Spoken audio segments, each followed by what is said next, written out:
Hello and welcome to the Kemetic How-To Guide for Egyptian Pagan and Kemetic practitioners. I'm your host, Sharon, and we are celebrating our 15th year of the Kemetic How-To Guide. This month, we're talking about ethical alternatives to sage smudging. So, what does that mean? What's so bad about burning sage? And what's smudging? Time for a deep dive. First of all, smudging is the burning of herbs or aromatic plants as a form of energy work. For example, to cleanse, to attract positive energy, and so on. Smudging is not identical to censing, which is the burning of incense, usually in a ritual context, either for ritual purification or as an offering to divinities. But there's a lot of overlap. Usually you hear smudging in connection with herbs, especially Salvia apiana, or white sage, not to be confused with culinary sage, which is a different plant. White sage is native to California, where it has been used since time immemorial by the indigenous tribes of the area for herbal medicine, seasoning, and in ritual use. During the 20th century, indigenous tribes across the U.S. began exchanging cultural ideas, sometimes on their own, especially on the powwow trail, which is something that had begun many decades before, but really picked up during the 1960s. And this book is Powwow Country. It actually dates from the early 90s, but if you happen to find it, it's got some really wonderful photos and a great history on it. I've also been to a number of powwows, and I'll tell you more about that in a minute. Unfortunately, sometimes that cultural exchange was the result of involuntary circumstances. There were Native American children who were taken from their families and moved to other places that were put in boarding schools. You had unrelated tribes put together on reservations and things like that. But as they adapted and endured and survived, they began trading ideas. And so things that began with one tribe became commonplace across the United States. You see that with styles of dress, styles of dance, especially in the powwows, and also with things like ritually burning sage. For example, I bought this pack of sage, and the gentleman's business card is still in here. I bought this at a powwow in 2005, and the gentleman, who is Lakota by descent, and his partner includes their roll number. That's something else that when you're trying to research Native American ancestry, that becomes very important, and there's a whole discussion behind that. But they included this information to show that they are legitimate. And the gentleman I bought this from got this sage from a place called Wounded Knee, South Dakota. Now, Wounded Knee, South Dakota is a very special place, a sacred place, in fact, for a number of reasons. It's on Lakota ancestral land. It was the site of a massacre of innocent civilians in 1890 at the hands of the U.S. Army. It was also the site of a standoff between the American Indian movement and federal agents in 1973. And that standoff lasted for a little more than 2 months. It's part of the Pine Ridge Lakota Reservation, and reportedly the remains of famous Lakota chief Crazy Horse are buried near Wounded Knee. So, if you know your Native American history, you know about Wounded Knee. Why is that relevant? You'll find out in a moment. But because of the significance, I use this sage sparingly. I mean, notice, it's 20 years old this year, and I still have this much of it. And I use it for special occasions, like when we first moved into this house. I used some of this sage to smudge before we ever moved anything in. And using sage sparingly is how you're supposed to. The traditional way that indigenous tribes will use herbs for smudging is in something rather small, like a seashell. But there's a problem. That's not how a lot of people use it now. And the demand for white sage has far outstripped the supply. Now you have people illegally poaching it from California tribal lands. And while the plant is not endangered, at the rate that it's being harvested, just so you can get a bundle of it in Whole Foods, there's going to be very little left for the indigenous tribes to use for themselves. For example, this pack of white sage that I bought at a local metaphysical shop, from the same metaphysical shop that hosted a meditative drum session that was led by a dude from Indonesia, and he was burning massive amounts of sage at the beginning of this. You know, those big cord-wrapped bundles that you might see, that I've also seen them used in Wiccan circles and, you know, everywhere. And Darren was with me for this shindig back in October, and he said, "Oh, this sage smells familiar. Did you get it from Wounded Knee?" And the guy goes, "Where's that?" That's why it's relevant. Because if you know anything about the people that originally used this, you should kind of know a little something about that. We haven't asked him if he had been to a reservation before. He said he saw one, but he was scared to go there and stay because it looked like a ghetto. How many things can we count wrong with this scenario?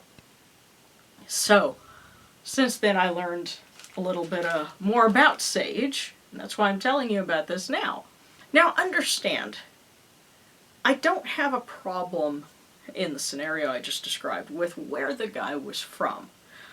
I don't have a problem with someone's ethnicity when they're using something like this. I have a problem with the fact that he had such a disconnect with the source for it, where it came from, the culture that originally used it.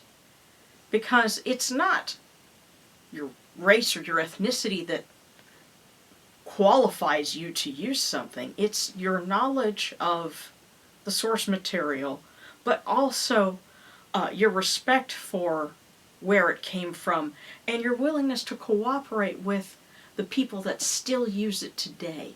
This sage supported a local powwow and a Native American entrepreneur. And this sage supports New Age Sally. Now, I won't waste this sage, and if you have some like this, neither should you, but we can do a little something to pay forward sort of the spirit price of the sage. We paid for it, but there's a spirit price. I'm telling you about it, and something that we all can do is, if possible, support local powwows and go and learn more about it. Most of these events are open to the public, and they're very happy to educate people who come in with a little respect and an open mind on what they do and what's significant about it. But what else can we burn for smudging besides sage? Well, first let me scratch two other things off of the list. One being Palo Santo, Spanish for holy wood. You can also buy this in metaphysical shops and Whole Foods right next to the sage, but it has a similar problem.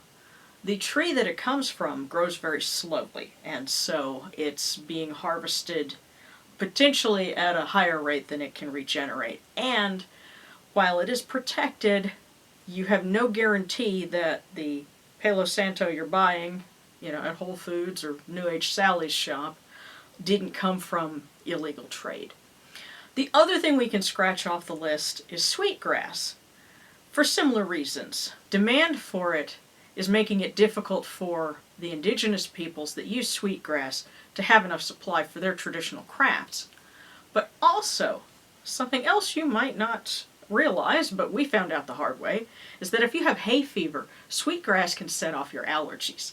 Darren figured this out when my kid brother put a braid of sweetgrass in his truck. Darren told him to put it in the bed of the truck because his allergies went crazy. So you might potentially run into the same thing. I would steer clear of sweetgrass for that reason alone. But here are my picks for aromatic herbs that you can use instead. And in telling you about a couple of these, I'm giving you sort of a teaser from my upcoming book, In Praise of Ishtar, which will focus on the Mesopotamian goddess Inanna, also known as Ishtar. Number 1, juniper. Juniper is an evergreen, a conifer. It's found all over the world, and you can even find it as an ornamental shrub. This sprig came from one of my juniper bushes. The Babylonians used juniper, the Egyptians used juniper, Native Americans use juniper. It attracts positive energy, and it's guilt-free. Number 2, cedar. These are chips of wood, but you can also get the resin from cedar. It's a relative of juniper, obviously. Cedar resin is still used by Native Americans in the Southwest. This burner was given to me. Got it from a guy who got it from a guy. And this was made by Southwest Native Americans. And the way that you use it is you put sand in the bottom, which it has here, and you can put a charcoal disc, and then put your cedar resin in it. So it is made specifically for sensing or smudging with cedar.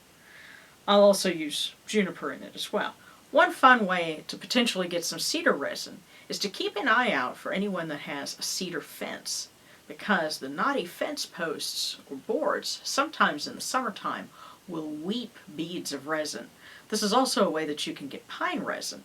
That's also something you can use as an aromatic. It's also a great idea to look and see what kinds of things are native to your area, because that's one way that you can really give a native flair to your own pagan or metaphysical practice. Number 3 on our list may surprise you. Cinnamon. Now technically, these quills are cassia. Cassia is a close relative of cinnamon. The quills are a little bit thicker. True cinnamon is much thinner. True cinnamon is more threatened, but cassia is grown commercially, and you can get it all over the place. You can go to the store and get it. The ancient Egyptians used both cinnamon and cassia in incense making, in making unguents and perfumes, in the process of mummification.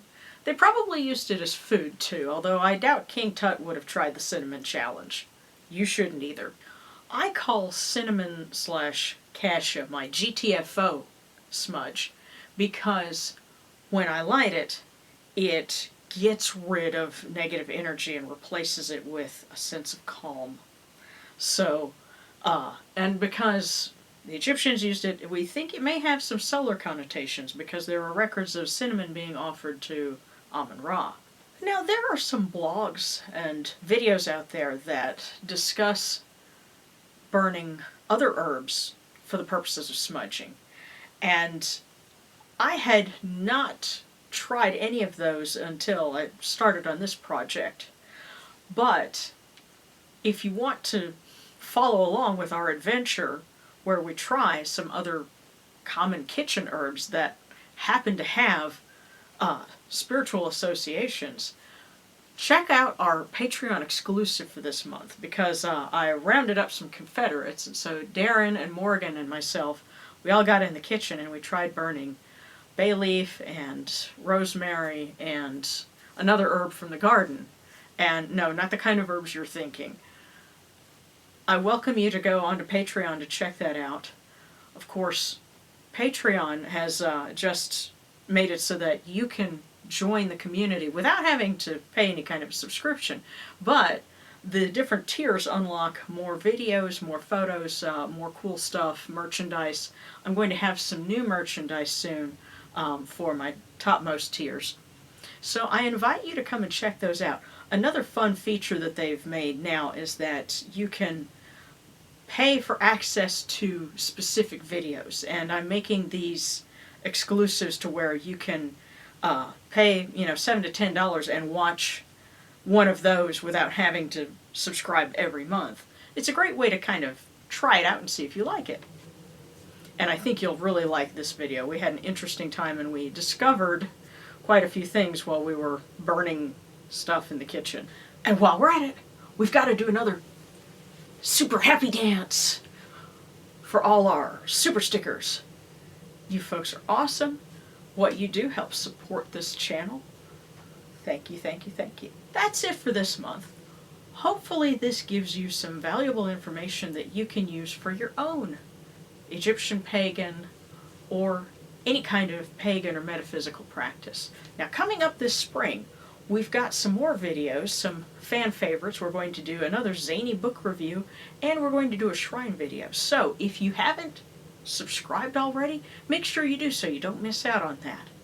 And be sure to give us a like, give us a super sticker if you really enjoyed what we do here, and we will see you next month. So for the Kemetic How-To Guide, this is Sharon, wishing you Synapti. Enjoyed this video?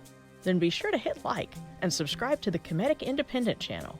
You can also buy my books on Lulu.com, and special thanks to all my Patreon supporters. Join us for updates, outtakes, and exclusive videos only on Patreon. Check the description for links.